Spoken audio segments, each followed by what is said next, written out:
Let's turn to the second strategic capability, what we call choice navigation. You may recap the first robust process design, the ability of the company to produce whatever has been configured.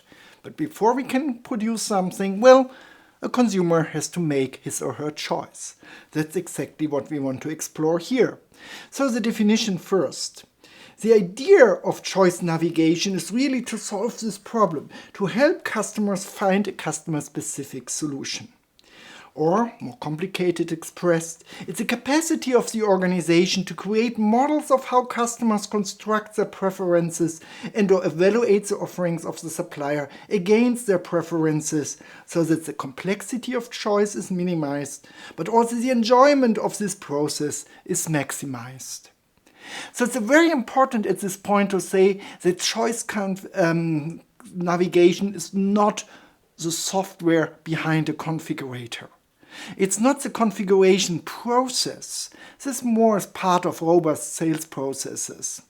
But it's the ability of a company to understand how customers in a mass customization environment make their choices and how we have to lead them in that process. So it's not a software development task, but it's a fundamental task of interacting with customers and users.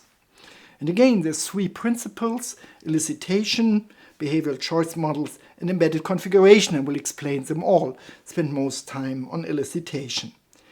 Choice navigation by elicitation means the way what you perhaps are familiar already with, the typical configurator of a product, like here illustrated of Fiat in the automotive industry. And almost all automakers have a configurator where you can configure your car. Another famous example is Nike ID. All the other companies that allow you to customize sneakers, where out of different color combinations or style options, you really create your own product. Let's take this example of Nike ID to really explain you one of the important principles behind the choice navigation process. For this, let's go back to engineer to order or craft manufacturing. So, how you traditionally get a custom-made product, let's say from a tailor or carpenter? Well, you go to the store and you do a consultation and you explain the carpenter what's your dream desk. Let's say you want to customize your writing desk. And he will listen to you and say, yeah, I totally understood you. And he goes back to his office and comes up with a custom design, probably makes some drawings and provides it to you, to the customer. And you see on his drawing and say, dear Mr. Carpenter, that's a very nice table, but this is not what I wanted. You did not listen. And so you give feedback and you have plenty of iterations until you finally say, okay, now I have a design and we are done and the order is placed. And the reason behind is, and it goes back on theory from Erich von Hippel, is that the manufacturers are the locus of solution information, meaning manufacturers know how to produce stuff. However, users, customers are the locus of need information. They know what they need, obviously. And so it's difficult to really bridge between these two actors, as often they speak different languages or customers really don't know how to express their needs. And the same is true not just for my table, but if you take custom machinery. The main cost for machinery making custom machinery, is not the manufacturing cost, but these long interaction cycles of iterations until finally the customer knows exactly what he wants and the manufacturer understood that. But also in the case of mass production, you have this. We just see it differently. So in a mass production system, well, we do some advanced development, we design prototypes, and then we test them in the market with market research. At least if we do it how we teach you this as business school professors. So you test it in the market, then normally you get feedback from the market, you realize this is what we came up with, not what the market wanted. And again, you have iterations and iterations and iterations, and the process of design thinking is actually embracing this. But much too often, you say, I am done, and you're still not done, and the results are a lot of flops of your product space. So these are the two traditional models to provide products. What is with mass customization? Well, with mass customization, you provide customers a toolkit, the configurator, but a way where you as a company can really understand how customers make their choices in a different way. So you provide some advanced development. This is what we call the solution space. And then you represent this in the company's configurator. Let's say, if we go back to the Nike example, this would be all the color options we came up and other way how to design this product. And then a customer would go into this toolkit and design his product. And he would build a prototype, well, not a real prototype, but a virtual prototype by the rendering, the visualization of a configurator. And then he would say, is this what I want? Well, probably this is a little bit too boring, too blue and yellow. Let's change a little bit something. So I still have the iterations. But now the iterations are done in the space of the user. And so it first does not occur with any cost for the manufacturer, but more important, it's now the user who has this learning experience. So in the end, toolkits are learning tools. And so in a good toolkit, customers design a product, they build a virtual prototype, they test it by evaluating it to their demands, and then they say, we are done. And this is just expressed by a bill of material that the company only has to produce. So actually here, in this case, if you say, this is my dream shoe, Nike does not know what is crazily happening in your head that you like this particular color combination. They just produce it.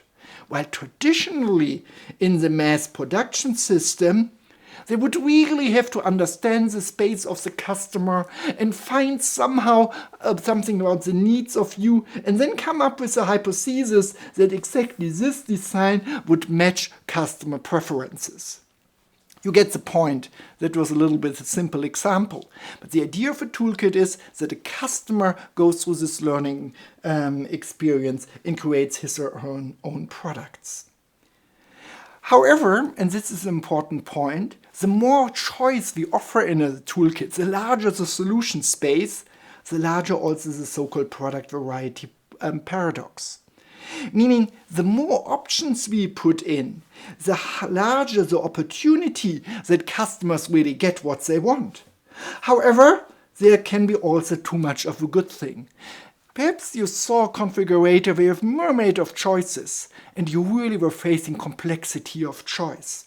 And with this, then firms lose potential sales and or profits as really customers are not coming back. If you remember the example of Reflect.com, that was exactly the problem of Procter & Gamble, why they started to open the stores.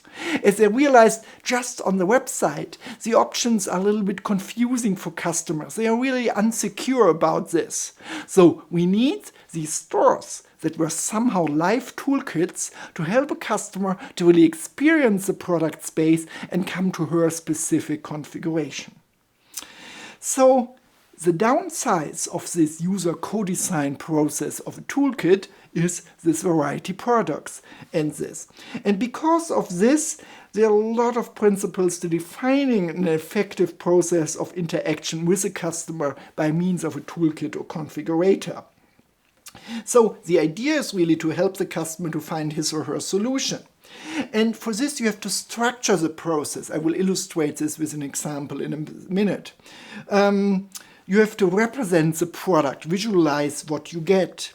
You have to delimit the options. So once you learn something about the customer and you know this is exactly on this subcomponent what she wants, perhaps you can delimit some of the options. You really, and that's very important and often forgotten, have to communicate the value. You somehow have to enable the customer to see the value of a specific configuration as how otherwise should he or she evaluate if this is what she really wants. And finally, this all is a process of interaction with the customer. So you go through on and on this learning cycle. And of course, overall, Customers are educated. You really learn about the product space and the offering of a company. And this should be also fed back to the organization. And by scholars like Nikolaus Franke, Martin Schreier, Benedict Dellert, and others, there has been a lot of research on what are really good design parameters suggested for successful toolkits. So in a study with Dominic Walcher and Fabrizio, we looked into 500 configurators and really looked what is in the market. And those design parameters were summarized in an article by Randall, Terwisch, and Ulrich in California Management Review. And all what you find here are really proven principles of co-design toolkits for mass customization, like provide help buttons, provide rich illustrations of the product so that people can evaluate it, but also provide shortcuts, as some people are not interested in every configuration option, provide multiple access points, allow consumers to save their designs, perhaps to compare different designs or just to come back later. To explain the product attributes and really tell people about the value of specific features. This one is a tricky. To show the distribution of design parameters and product attributes across the consumer population. So saying this color option, this feature is popular with many of our customers, to provide some orientation and advice by the community. To allow for side-to-side comparison, and also to provide novice consumers with a need-based interface and expert users with a parameter-based interface, meaning that if you're really new to the product and know very little, you may want to go through a process like the one I explained with Reflect.com, where Reflect was not presenting you all the ingredients that could go into a shampoo, but asking you a couple of really good questions, helping you to understand what your needs were, and then we're presenting you a configuration like a recipe for your custom shampoo. And this is what we call a need-based interface, mimicking the behavior of a good salesperson. While a parameter-based interface is that more of a technical configurator will present all the technical features and then you configure your product. And what you see here, perhaps you watched already these numbers, you see that the state of configuration and practice is very lousy. That a lot of the things where really plenty of research has been done by the academic community that we should have these features in better working toolkits, that they are not really implemented in the majority of what we looked into 500 configurators. And this shows you a little bit and indicates a little bit of the state of mass customization. There has been a lot of saying about it, a lot of experimentation, but there still are also a lot of opportunities, as I would say the one really perfect configurator in a category has not been built yet. So on the previous slide, I explained some of the features which are recommended to be included in good configurators. And this all was based on the so-called elicitation approach, meaning that as a company we present really the choice options to a customer in a toolkit, and that the customer is somehow actively involved in configuring his or her product. However, there's another approach which I only will cover very briefly. It is that the customer don't have to make any choice at all, but the product is still customized. How does it work? Well, many of you will know Pandora, a service for customized music streams. And they provide somehow your personal radio station. And how is Pandora doing so? Well, they just ask you one very simple question.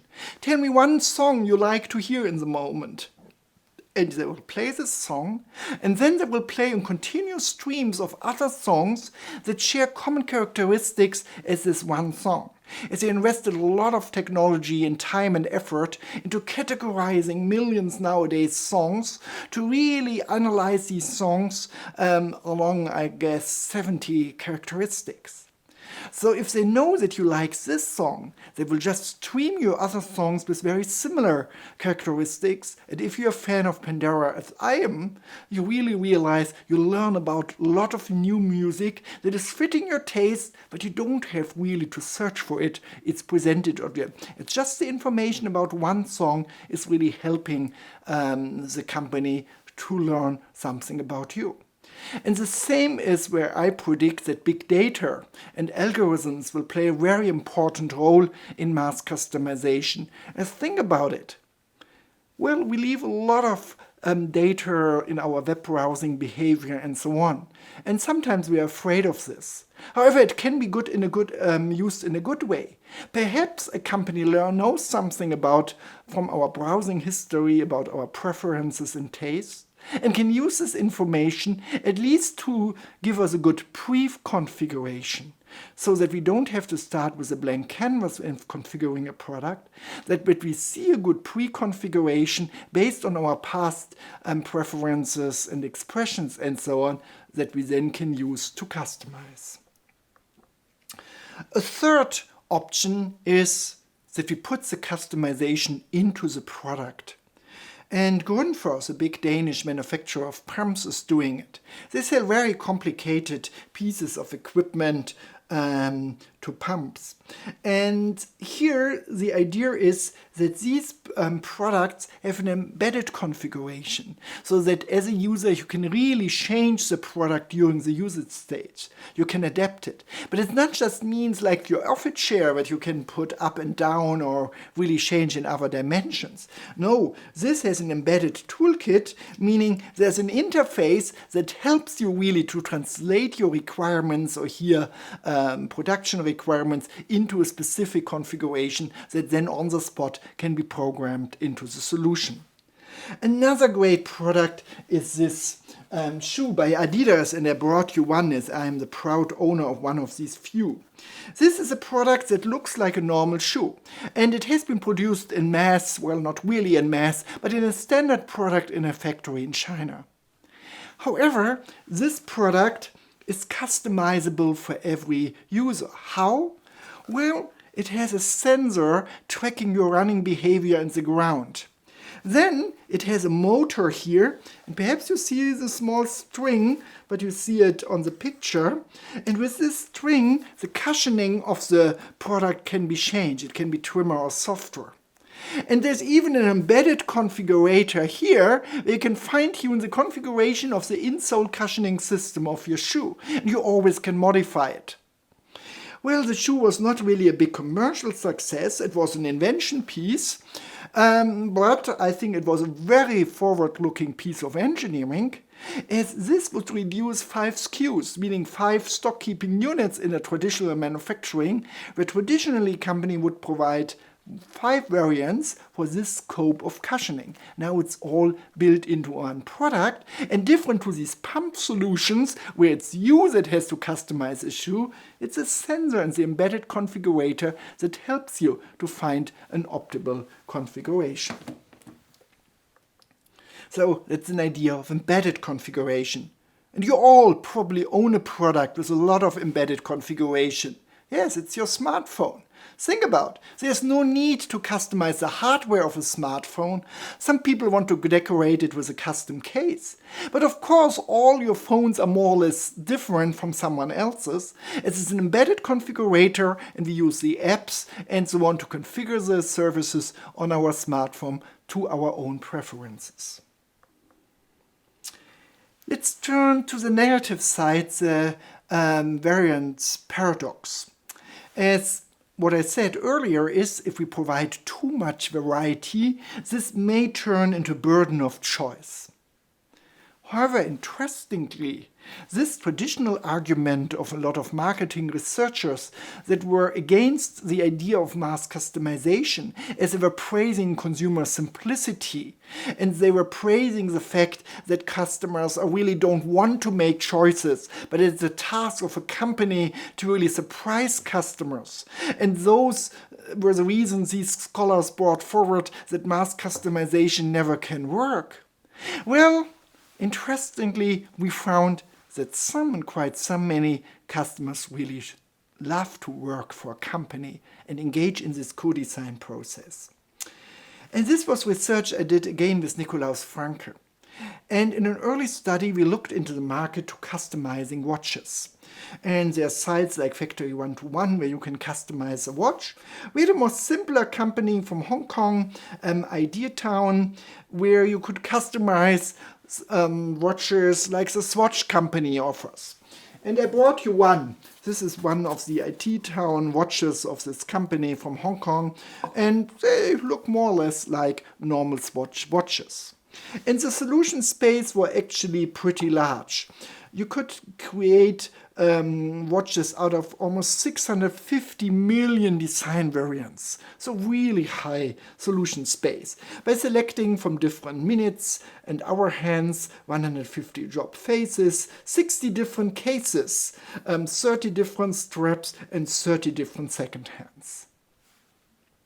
And we had about 180 customers that really configured their watches, and thanks to a cooperation with the manufacturer, all these watches were produced and shipped to them so they could evaluate them later.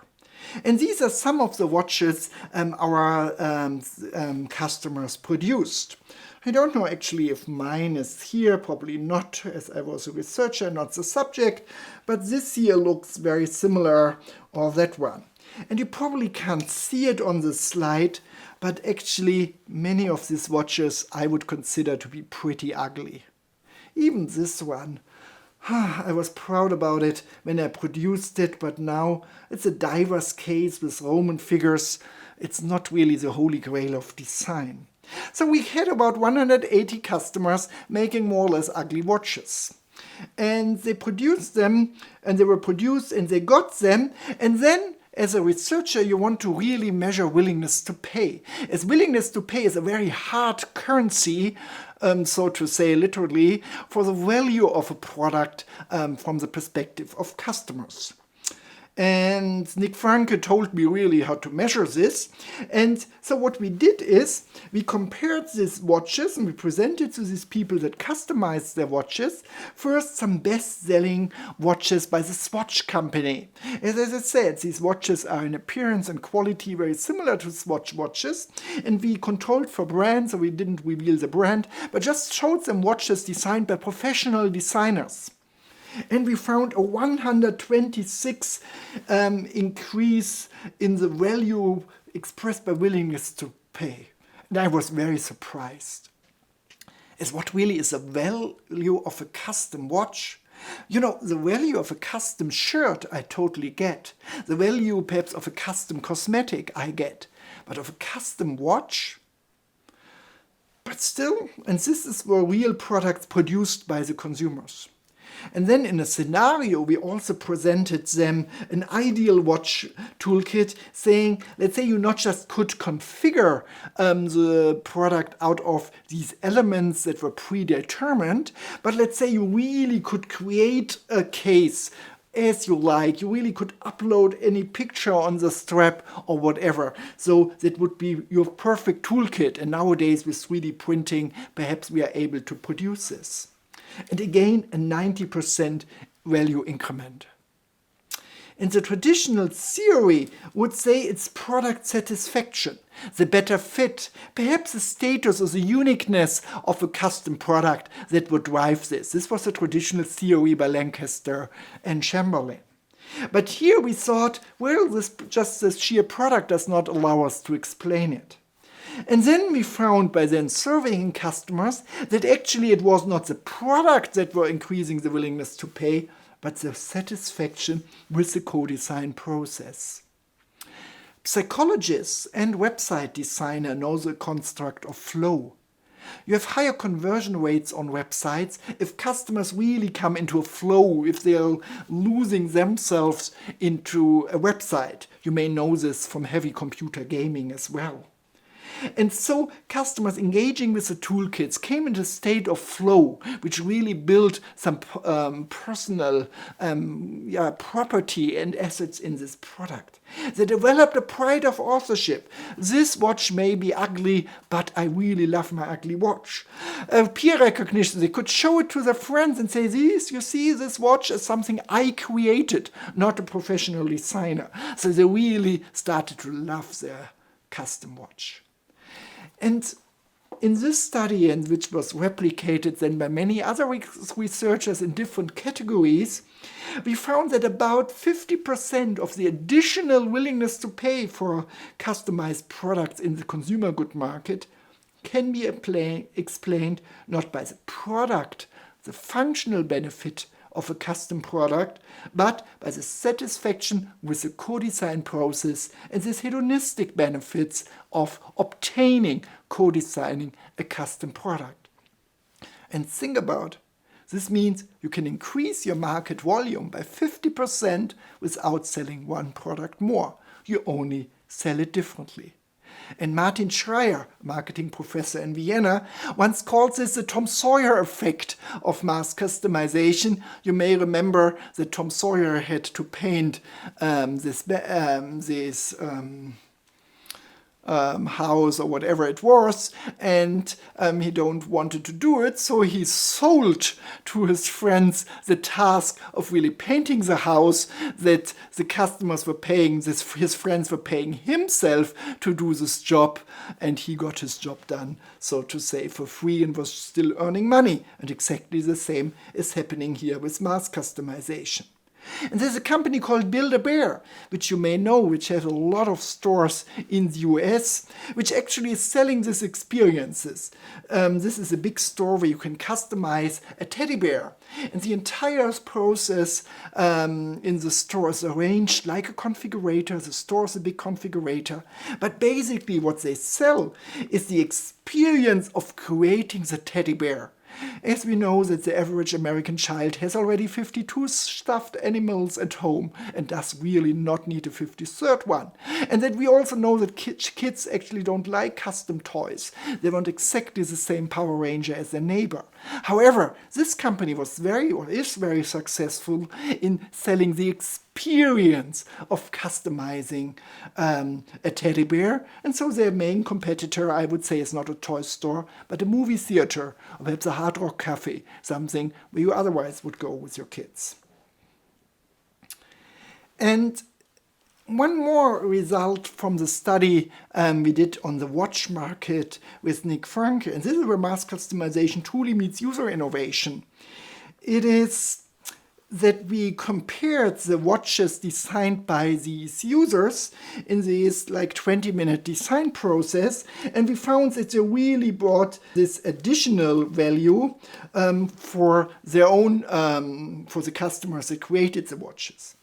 But then, in a second experiment, we showed the self-designed, ugly or not so ugly watches to other customers not being part of this experience. And their willingness to pay for the non-designers for these watches created by users was more or less as high, and this is not significant, so it's about the same, was as high as for those watches designed by professional designers of the Swatch company.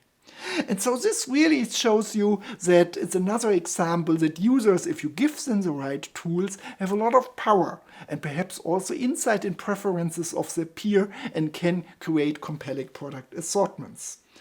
And Lego later on built a nice offering based on these findings, Lego Factory, where kids could create their own Lego sets. They were produced for them in a mass customization system in lot sizes of 1. But they could share their creation and somehow sell their creation also with other kids, as perhaps some of the designs developed by kids are better and more fun than designs developed by professional boring adults, calling themselves toy designers.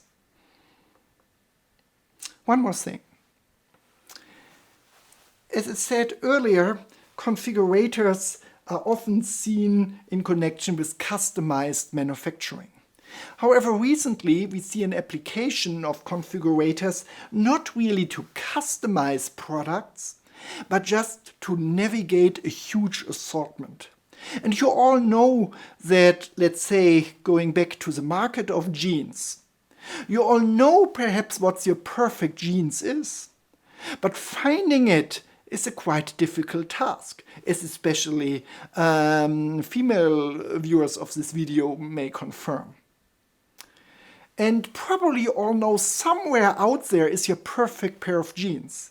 But you haven't found it, you have to try on a lot of jeans to really find your perfect product.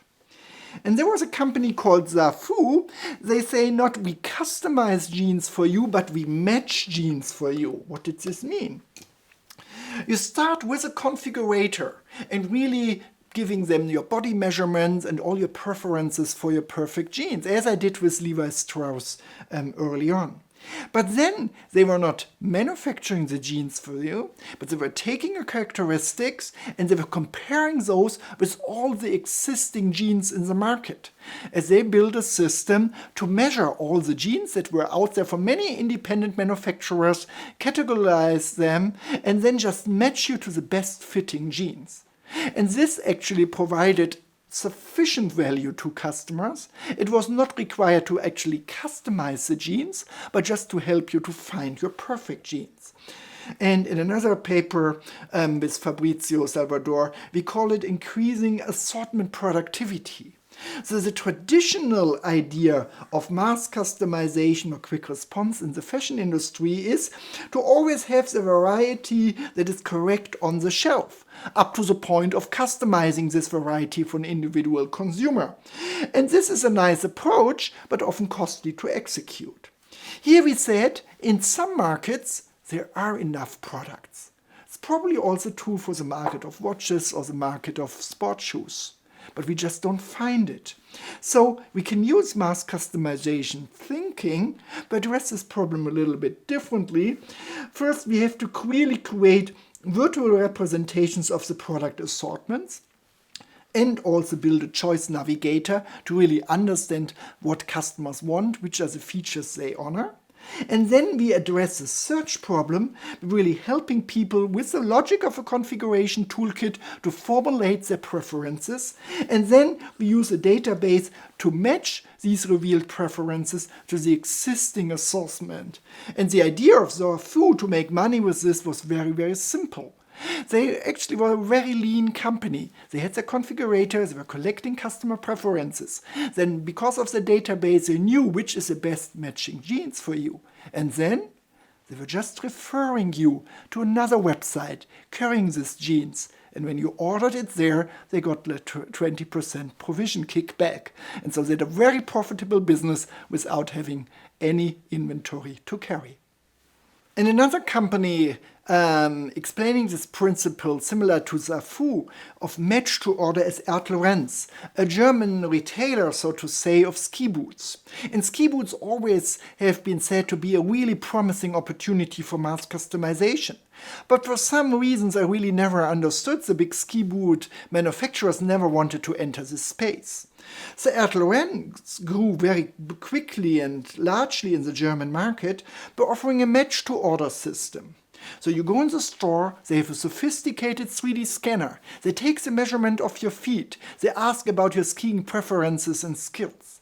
But then they just match you in the entire assortment of existing ski boots. And they can virtually simulate how the ski boot will fit on the piste, where you will or will not get blisters, and just recommend the best fitting ski boot for you. And they learned this is totally sufficient for what customers want.